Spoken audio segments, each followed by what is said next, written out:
The million-dollar question: why are we here? Part 2, the bad news and the good news. Something went terribly wrong. God has always been about love. In fact, God is love. In order for love to exist, there must be more than one person. God exists in three persons: the Father, the Son, and the Spirit. They coexist in perfect unity and unconditional love. God's desire from day one was to bring humans into that perfect relationship. God gave his humans everything they could possibly want or need. He walked with them, and they all enjoyed each other's company. God loved them. However, true love can't be forced. In order for love to be real, it must be requited. This means that both parties must have the ability to willingly choose to love and trust the other, which means they must also have the option to reject each other. Just like in any relationship, in order for humans to prove that their love for God was real, there had to be a way to test their faithfulness. They were commanded not to partake from the tree of the knowledge of good and evil. They were warned if they did, they would die. They knew that it would sever the special bond they had with their Creator, the source of life. Sadly, they succumbed to temptation. They doubted God and lost trust in Him.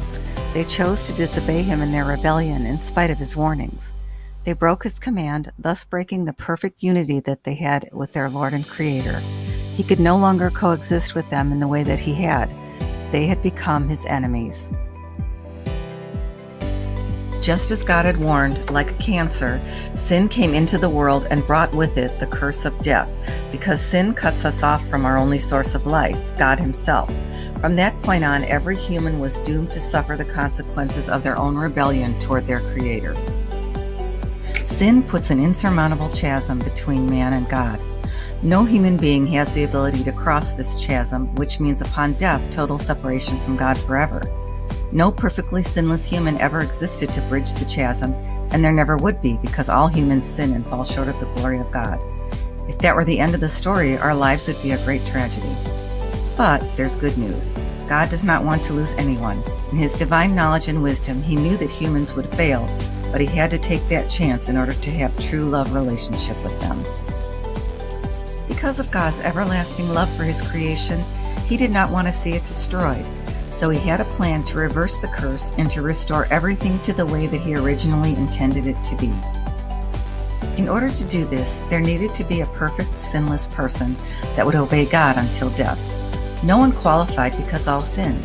The only way He could offer a second chance to mankind would be by sending His Son to become one of us, so that He could live a perfectly sinless life, die, and overcome death by resurrecting.